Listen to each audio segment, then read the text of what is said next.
Pour vous aider à mieux cerner les sujets qui alimentent l'actualité de notre pays, la rédaction politique et tous ses chroniqueurs, bien entendu, mobilisés dans ce studio. Je le disais à l'entame de cette émission, c'est le jour J. Moussa Dadis Camara rentre d'exil, et rentré plutôt d'exil. Et désormais, c'est officiel de Ouagadougou, l'ex-chef de la junte militaire de 2008 qui s'était emparé du pouvoir à la mort de l'ancien Conté, va retrouver les siens à cette occasion. Il a lancé une sorte d'invite à ses militants, pas ses militants puisqu'il n'est pas leader de parti politique, mais plutôt à ses partisans, à la Guinée également et aux Guinéens, pour en parler, pour décrypter cette actualité. Et dans ce studio déjà, Ibrahima Sori Lincoln, Souma, bonsoir. Bonsoir Khalil, bonsoir à toutes et à tous. Diarra Girassi, bonsoir. Bonsoir Khalil, bonsoir à tous. Mustapha Vicky, bonsoir. Bonsoir Khalil, bonsoir aux millions Et notre d'auditeurs. envoyé spécial, c'est lui qui était nos yeux et nos oreilles à l'aéroport international, Ahmed Sékou Touré. Alpha Ibrahim Baldé, bonsoir. Bonsoir à vous Khalil, bonsoir à nos millions d'auditeurs. D'abord, dans quelle ambiance l'ancien chef de la junte au pouvoir en Guinée, Dadis Camara, a été reçu?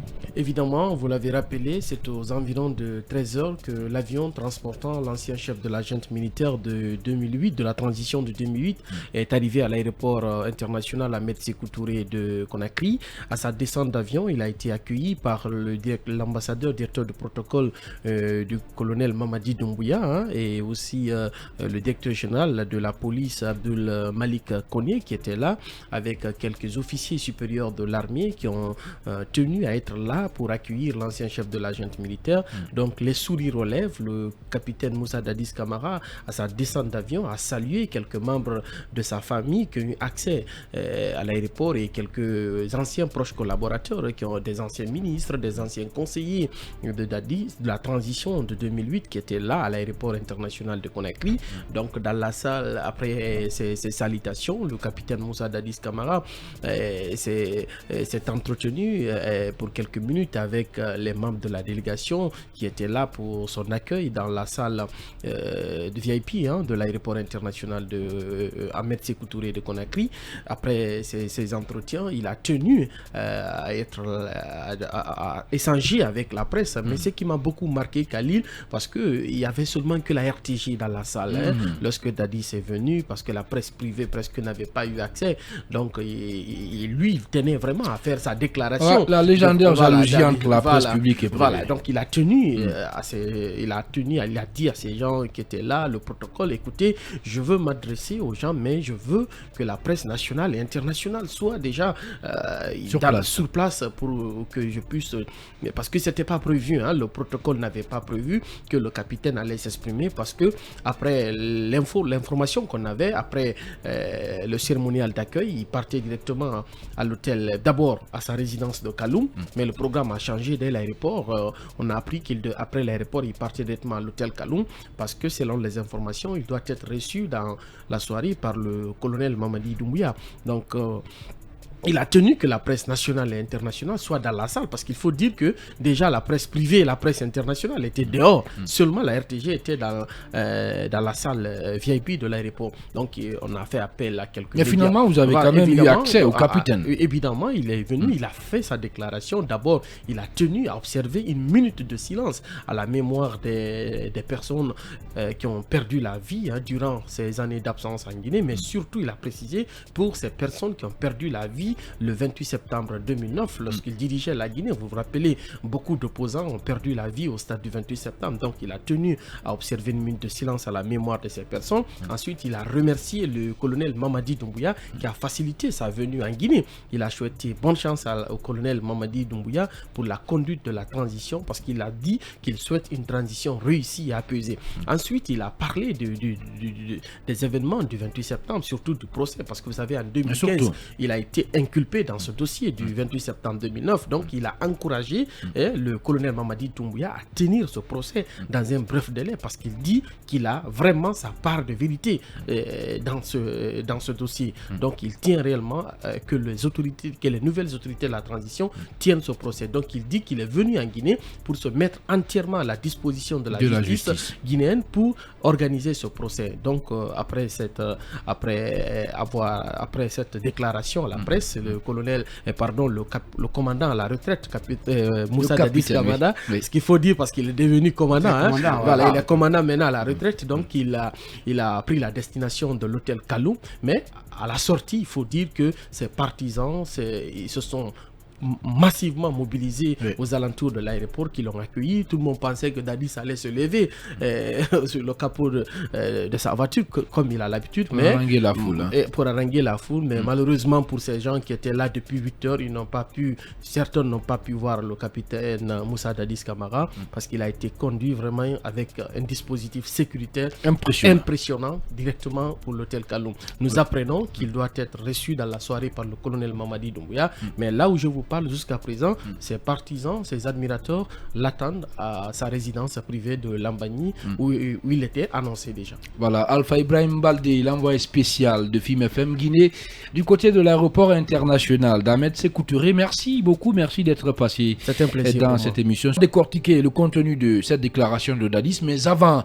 on va partir en Zéré coréen pour retrouver Alexis Collier, notre correspondant dans la région. Bonsoir Alexis.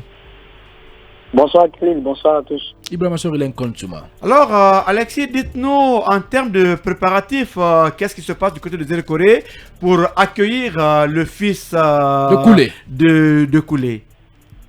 Le fils de Koulé qui est d'ailleurs attendu les jours prochains. Tout va bien dans la ferveur parce que je le disais très tôt la matinée, le domicile du capitaine Dadis est en train d'être nettoyé. Je pense que déjà tout est prêt. Il y a la ferveur en Zéro-Corée et aussi depuis cet après-midi, depuis Lola, où des partisans étaient aussi sortis pour manifester leur joie par rapport au retour d'exil du capitaine Dadis Camara. Aussi, dans certains quartiers de Zéro-Corée où des citoyens aussi ont manifesté donc, leur joie dans leurs domiciles respectifs. Du côté de Koulé également, on apprenait qu'il y avait une certaine mobilisation, même si pour l'instant, Zéro-Corée, les gens ne sont pas totalement sortis, mais il faut dire quand même, il y a de l'engouement, les gens se préparent, les t-shirts sont en train d'être achetés, et aussi le tissu traditionnel qu'on appelle le forêt est en train donc d'être acheté partout dans le marché. Les gens se préparent conséquemment pour donc assister au retour du capitaine Dadis. Mais qu'en est-il? Parce qu'aujourd'hui, les gens sont en train de se préparer. Depuis plusieurs jours, c'est la même ambiance, le même engouement qui prévaut du côté de Zéro-Corée. Mais du côté sécuritaire, est-ce que les autorités de la région de Zéro-Corée sont en train de prendre des dispositions dans ce sens-là?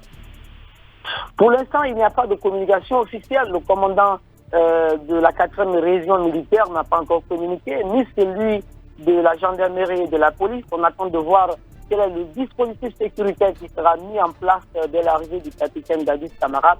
On attend de comprendre tout ça, quels sont les dispositifs qui sont en train de prendre dans ce sens. Mais la question reste posée parce que on sait qu'il y aura une scène de liesse qui viendra accompagner ou accueillir le capitaine Dadis Camara. C'est la question qui reste posée, l'aspect sécuritaire. On sait qu'il y aura du monde.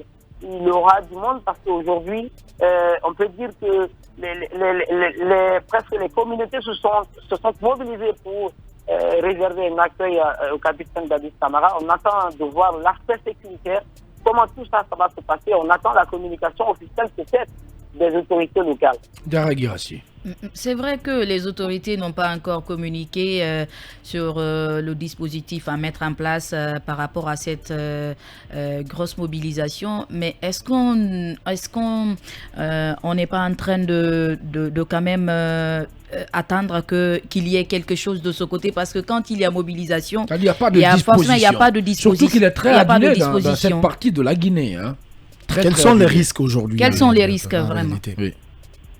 Bon, pour le moment, on ne parlera pas de risque, même si les autorités n'ont pas pour l'instant fait apporter une communication officielle.